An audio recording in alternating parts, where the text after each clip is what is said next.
34 trillion and rising by 1 trillion every 3 months. The US national debt is spiraling out of control.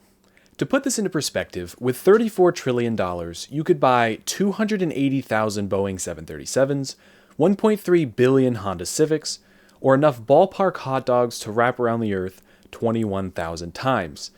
So why should you be concerned about the debt? Well, the most serious issue is the potential for the US to default.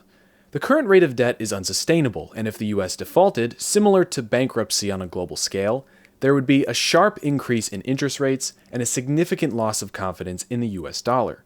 That's why understanding and addressing the national debt is vital for our economic future.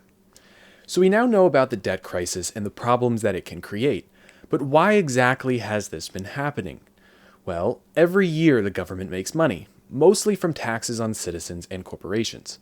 Here's a chart that shows exactly how much the federal government has made in the past 20 years. As the economy has grown, so has the federal revenue. But the problem is when you see the revenue compared to the total spending every year. The difference between the two lines shows how much debt the government accrued for that given year. In 2021, the government spent almost $8 trillion compared to only making $4 trillion, which means $4 trillion of debt was created in that given year. On the contrary, one could say that it seems like the debt increases have been slowing, as it shows the gap being closed at the end of the graph. But this chart is really misleading. Here is the total debt compared to the total revenue.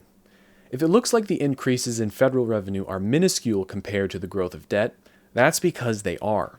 This is due to the interest on all of the debt. As the debt increases, interest payments grow, leading to the US taking out more debt just to pay for the interest on the previous debt, and so on. In 2023, the US paid roughly $600 billion in interest payments. So what's the solution to all this? Well, in my opinion, it's term limits on Congress. The debt will never decrease as long as members of the House and Senate can be in power forever without any checks and balances, passing bills only to look good or to do someone a favor, rather than for the good of the people. This goes for both Democrats and Republicans. It would be political suicide to cut spending as a member of Congress who wants to keep their job. So if there were term limits, members of Congress would be more inclined to pass bills that they soon had to live by. America is in big trouble, and even if right now there were term limits, there would still be grave consequences for the $34 trillion in debt we have. But I believe putting term limits on Congress might be our only fighting chance for things to change.